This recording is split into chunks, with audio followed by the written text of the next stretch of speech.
Well, it has been 8 years since the Goods and Services Tax, the GST, took effect, unifying 17 taxes and 13 cesses. Tax collections have doubled in the last 5 years from just over 11 lakh crore rupees in FY21. The total mop-up now stands at more than 22 lakh crore rupees for FY25. The average monthly collection has also seen a steady growth from less than 1 lakh crore rupees in FY21 to more than 1.8 lakh crore rupees in FY25. The overall tax base has nearly tripled. In 2017, there were 65 lakh establishments and individuals registered as taxpayers. As of 2025, we have more than 1.5 crore registered taxpayers. But the call for reforms continue. There is a need to expand the tax base further and simplify the 5-slab tax structure. There are calls to widen the ambit of the GST to include petroleum products, alcohol, among other items. So where do things stand as GST completes 8 years? To discuss the road ahead, we're now joined by former Revenue Secretary Tarun Bajaj and Najib, Shah, the former chairman of the CBIC. Gentlemen, appreciate you joining us here on this special edition of the GST Centimeter. Appreciate your time. Mr. Bajaj, let me start by asking you, as we take stock of 8 years of the implementation of the Goods and Services Tax, and I pointed out many numbers there that tell us about the many changes that have taken place. In your view, what would you qualify as the single biggest success and also the single biggest miss of the GST so far? So thank you for having me, first of all. I think you have mentioned a number of figures which are the achievements of GST over a period of 8 years. But I would say, and Mr. Najib Shah was perhaps right there in the beginning of the GST or when it was being drafted. And when I was there were a lot of hiccups still in the implementation process. And I recall my first interview with you where you were teasing me to ask me whether we will cross 1 lakh crores in the next month or not. So I think we have crossed that. So there is now acceptance to GST. The states at that stage and also the industry and everybody was telling us whether GST was the right thing to do, whether you've been able to do it rightly or not. So that faith has been restored. And now everybody, including the states and the industry, feels, and the surveys which have happened in this particular year have also given that feeling that people are now are satisfied as far as the first phase of GST is concerned. So I would say that this fact that there is an acceptance of GST, I'll not go into technicalities. You have given the numbers. The technology also, I would say, has improved quite a bit. There were a lot of problems and issues right in the beginning, but now the technology has stabilized. It is helping both the department as well as the people in terms of ease of compliance or ease of filing returns, and the department in terms of doing AI analytics and trying to catch hold of people who are trying to game the system. So I would say, one thing, if you ask me, the fact that it has been accepted, nobody now questions GST. In fact, the call today is to bring the petroleum products and other items into GST, which I'm sure you'll cover in your course of your interview. Yes, absolutely. That is the call, that when do we bring what is now being excluded from the GST under the GST tax net, essentially petroleum products and, of course, alcohol. Those are the big ones. But Mr. Shah, thanks very much for joining us. And as Mr. Bajaj pointed out, you were right there. And I remember that session in Parliament late at night as we ushered in the Goods and Services Tax. But Mr. Shah, you know, as we look ahead, and Mr. Bajaj was pointing out how I teased him about the 1 lakh crore rupee revenue run rate. We've done the highest number of 2.37 lakh in April. And of course, the number that's come in for this month, the June GST collections coming in at 1.85 lakh crores. So the government's expectation or hope that we continue to hit that 2 lakh crore rupee revenue run rate, slightly lower for the month of June. But Mr. Shah, as we look ahead, what would you prioritize? The big ask at this point is that the 5-rate structure needs to change. There needs to be simplification. Do you believe that that has to be the single biggest priority ahead of the government and the GST Council today? Yes, I would think that is going to be a major priority. And I also believe that is going to be the biggest challenge, simply because while everybody agrees that some sort of collapsing of rates is essential and necessary, it is going to be very difficult. However, what are we going to do? We are going to merge 5 and 12, or would you like to merge 12 and 18? What this would mean in either case is that some commodities rates will go up, some commodities rates will come down. Please remember the rates, like you're fully aware, was a combination of equity and concerns for revenue. Now, ideally, a tax administrator would be extremely happy with a single rate, but that's not practical. 3 rates also, as multiple GOMs have been struggling with it, has not been something which anybody has come out with a practical solution which is politically acceptable to everybody. So I think that will be the greatest challenge, and that's an opportunity going forward. I really believe as much as collapsing of the rates is required, we need to constantly keep looking at administrative issues, the blockage of input tax credit, what one keeps hearing about, the challenges in registration, the need for expanding audit, and cutting down issue of notices which make headlines but which don't translate into actual revenue, but which cause a lot of concern for industry. So compliance issues should be further simplified, and that's in the hands of the administration. We don't require the GST Council for that. Further, I think a GST tribunal is something which is urgently needed, which has been going on and on discussions. Everybody agrees that a tribunal is necessary and essential. That, I think, is something which needs to be done.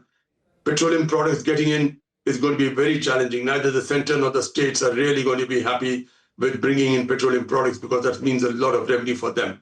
So I think there are opportunities, there are challenges, which all of which can be surmounted with a greater deal of interactions between the center and the states. You're absolutely right in pointing that out. There are opportunities, but plenty of challenges. Mr. Bajaj, if my memory serves me right, it was while you were Revenue Secretary under your tenure, sir, that there was an interim report of the GOM on rate rationalization that was submitted. That was perhaps the only report that was formally ever submitted on the matter of rate rationalization, Mr. Bajaj, and that had, I think, recommended doing away with that 12% slab. As you look at where things currently stand, I mean, what should we realistically now expect? One is what you hope for, but what do you believe is going to be viable politically, to take forward as far as rate rationalization is concerned? So, Shireen, maybe as you get older, your memory also fades. So I can't remember whether an interim report had come or not, but I remember that the GOM was definitely formed during that time. I would completely agree with Mr. Najib Shah, and that's the advantage when you get people who have practiced revenue rather than speaking from the outside, that while this is what we should be doing, at least bringing 4 to 3, 5, 12, 18, basically these 3, not to talk about the 28, which we can talk later, bringing these down to 2. Now, the challenges, I'm sure the states are struggling with it. One of the challenges that most of the states would be saying is they want revenue neutrality. So, which is not difficult for the officers to work out a revenue neutrality. But the challenge happens is that whether you want to have the rates as 5 and 18, so the gap between the 2 rates would be too huge, and there'll be a lot of pressure on the government and the political executive to bring items to 5. But even if you bring items to 5, whether you will give ITC, because most of the items which in 5 don't get ITC. ITC is blocked over there. If ITC is blocked over there, then the cascading of taxes happens. And or the other option is whether you would like to have a rate, say 8 and 16 with revenue neutrality being there. So these are the things that are very, very challenging. And then also what happens is that once you start working on it, the nitty-gritties come into being. Today, the apparel, the textiles have inverted duty. There are many others who have inverted duty. Now, if you take them from 12 to 5, the inverted duty will become even worse than what it is today. So this is something that is going to cause a problem. So I would say that it would be a very tough negotiation. It will need all the might and all the negotiating skills of the center, especially the officers, to first convince as to how it is to be done. I remember when people used to come to me and say, I would tell them that right now I'm trying to streamline the GST. This is not the time to do that. But nevertheless, I'm happy that if we can do that, I'll give you the complete list. Tell me what should go into the 5 category and what should go into the 18 category. And nobody was ready to take that call. So these are very, very tough decisions. And once it comes out, people who will move into the lower tax bracket will be very happy. But people who will move into the higher tax bracket are the ones who will create a lot of noise. And that noise will be heard and spoken about. And then it depends on the government of the day and the political executive to handle that pressure. So I think all these matters, and above all, the states are looking at whether they will get the revenues or not. It is finally that GST has started giving revenues, and they feel that we should not do anything to compromise on the revenue stream that is coming to them. Shireen, the last thing I'll say, and then I'll stop there. Having done GST councils, and I think Mr. Shah has also done GST councils, when all these states and UTs sit there, and even if there are 2 states who have a very strong point of view, you really need to convince them rather than bulldoze them. That's the way GST council has been working. So it needs time, it needs convincing, it needs the associations, the FICCIs and CIIs of the world to get together and say, okay, we'll agree to this. So it's a huge task. It's easier said than done. So I would also agree with Mr. Shah when he finally says it is extremely challenging. But having said that, I think it needs to be done. It needs to be brought down to 3. And as our per capita income goes up from 3 to 5 to 8 or 10, maybe need to bring it to I get the complexities and the challenges, Mr. Bajaj. Let me ask you this. What would your 3-rate structure be? In an ideal world, what would your 3-rate structure be? And I'll ask the same question to Mr. Shah as well. So, Shireen, it's very difficult to answer it hypothetically because I would like to know what exact revenues come. But right now, I know that approximately about 70 to 75% of revenues come on the 18%, and about 6, 7, and 8, 9, or 9, 10% in the other two categories. So I would say that only technically, if you ask me, I would say the gap between 5 and 18 is huge, and it will cause classification issues, classification problems. So I would be happy to have 8 and 16. But as soon as you make 5 to 8, then all your essential commodities, the things that are consumed by the poorest people, go from 5 to 8, and it will create a political battle outside. So that is again another challenge. But if you ask me, that should be the way, 18, 16 or thereabouts, and maybe go up to the third slab is 28, which is already there.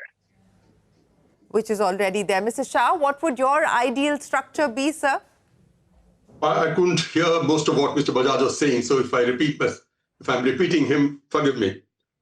I think 5% should continue because that's a rate which has a lot of commodities which are the Aam Aadmi's commodities, and that is the concern always. I think 12 and 18 should merge towards 15 or 16. I think what this presupposes is that a lot of the exemptions which are skewing the entire rate structure needs to be pruned going forward. Ideally, we should not be having any exemptions in a value-added tax structure, because every exemption breaks the tax credit movement and hurts GST. So, and 28, we need to look at the commodities at 28. Most of the commodities which you thought were luxuries in 2017 may not be luxuries in 2025. Yeah. I think there's some movement required from there. And if we can bring those commodities down from 28 towards this new slab structure of 16, then look at 28 and hike it up towards 30. Ideally, this will be a T structure. And we're also now presupposing that CIS, which has had a long life, will not continue beyond March 26. The states have been doing well, revenue has been doing well. So I think we need to phase out CIS, which again makes the tax structure a little skewed.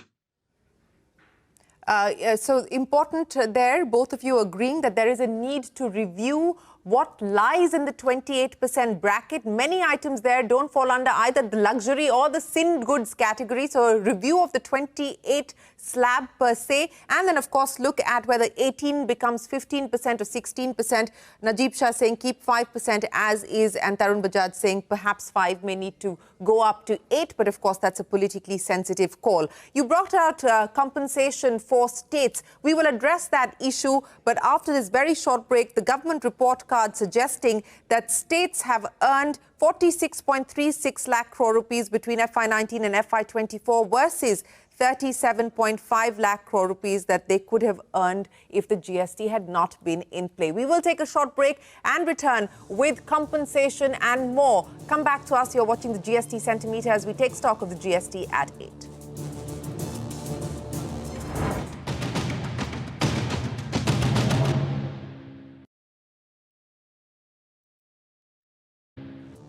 You're watching the GST Centimeter, and we're analysing the GST impact 8 years on. Still with us, the former Revenue Secretary Tarun Bajaj and Najib Shah, the former chairman of the CBIC, both who oversaw the execution and implementation of the GST pretty much from its very inception.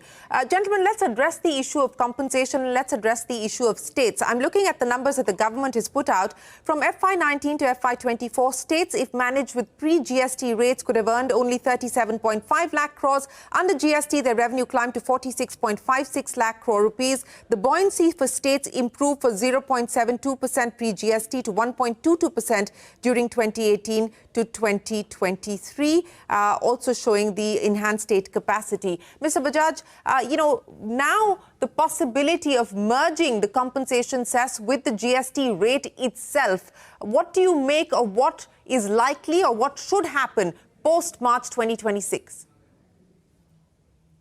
It's very difficult to do crystal grazing on this issue, but just to give you a perspective on cess, I am not too sure. I've not kept pace with the numbers, but the cess figures should be close to about 1,20,000 to 1,40,000 crores a year now, according to how it was going in the past. Now, right now, this cess money is being used to repay the loans, which means neither the center nor the states are getting any money out of the cess as we speak. Or in fact, they have not been getting any money for the last 2 years, or maybe more than 2 years, because the cess was stopped during the period that I was the revenue secretary. So now, two things which we need to do, according to me, is that there are certain items which are on 28% bracket and also have cess on them.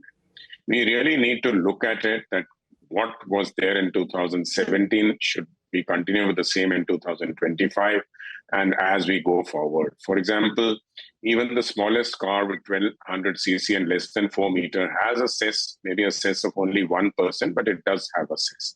Similarly, all motor vehicles varying depends on the sizes and their CCs. They have from 1%, 3%, and going up to 22%.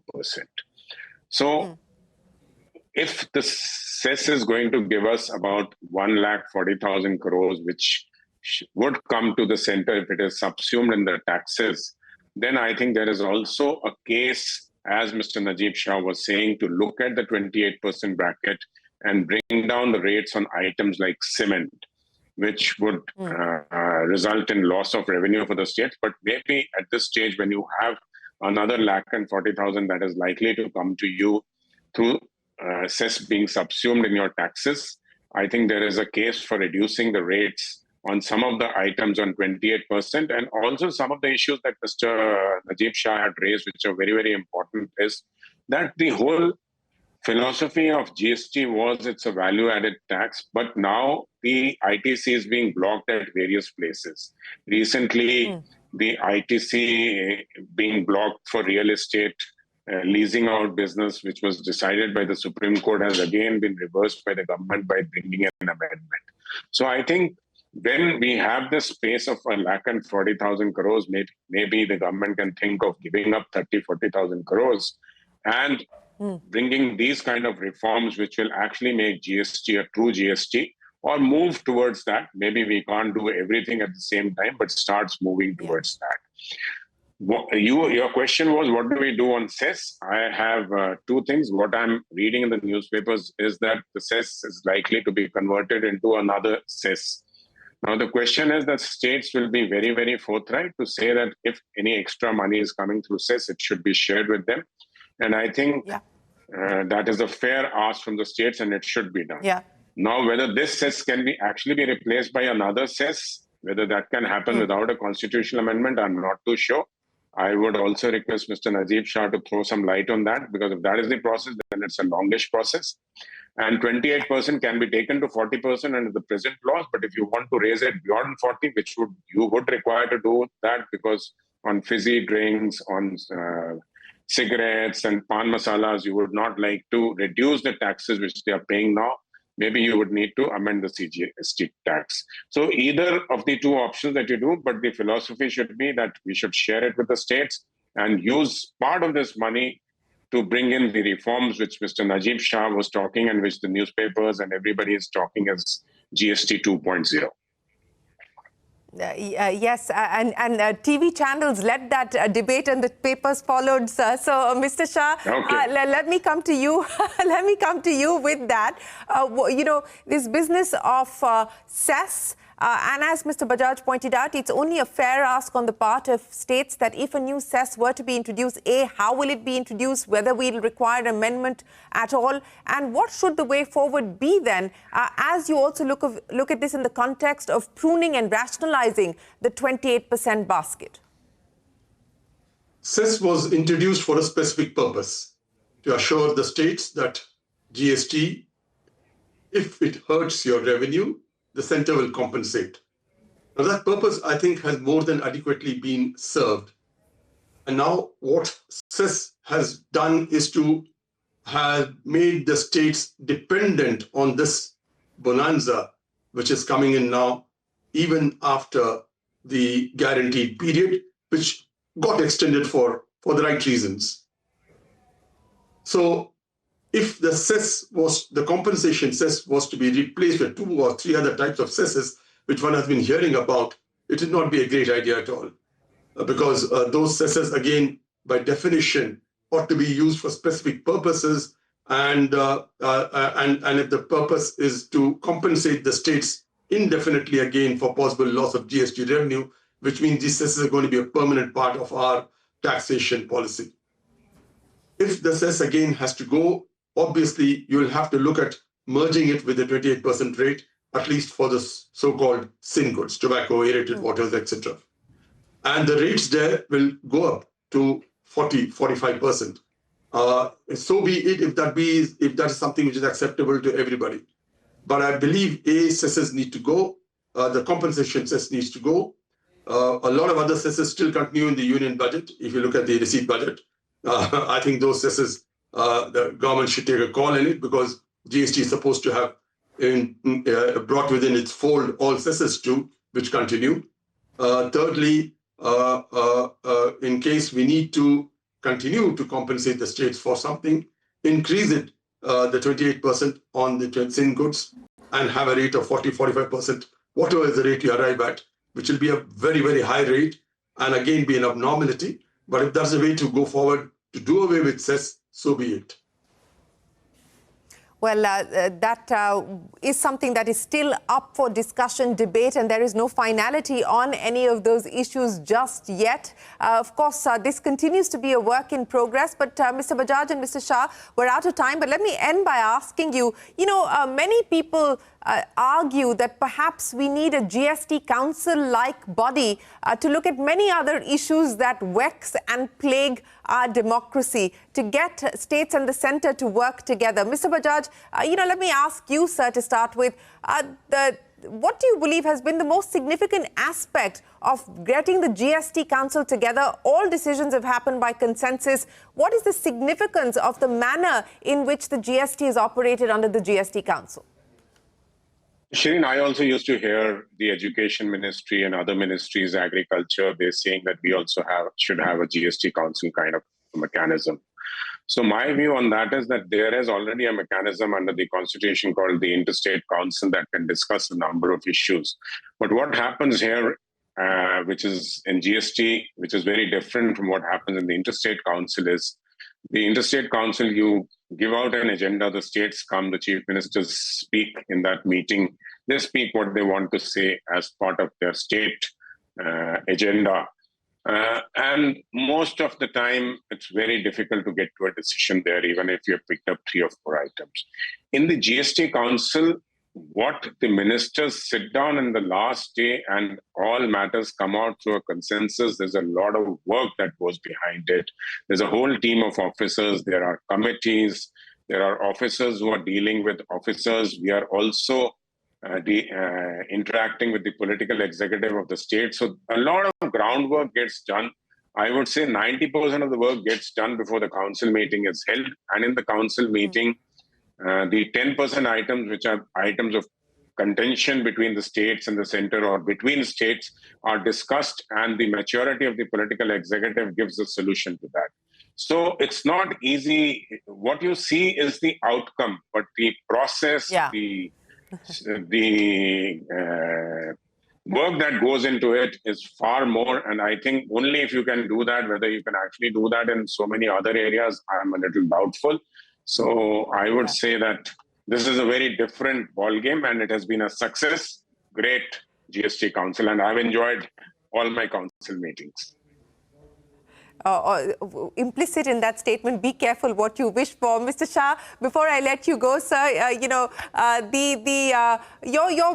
most favorite memory, sir, of the GST Council meetings, and let me end with that.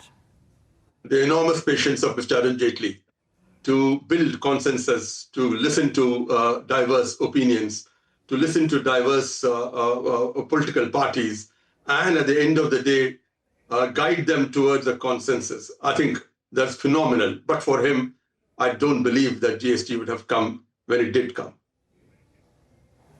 Well, yes, Arun Jaitley at the helm of affairs, driving the rollout of the GST when it started 8 years ago. Of course, that night in Parliament, I think we finally wrapped up at about 2 a.m. or 3 a.m. in the morning. But thank you very much to Tarun Bajaj and Najib Shah for joining us here as we mark the milestone of GST at 8. And thank you very much for sharing your insights. These are people who've been there, done that, and they understand the complexity. So there could be a long wish list of asks, but I think they've given you a very clear perspective on what it actually takes to make those asks a reality. Appreciate you joining us here on the program. With that, it is time for us to wrap up this GST special. From all of us here on the team, many thanks for watching.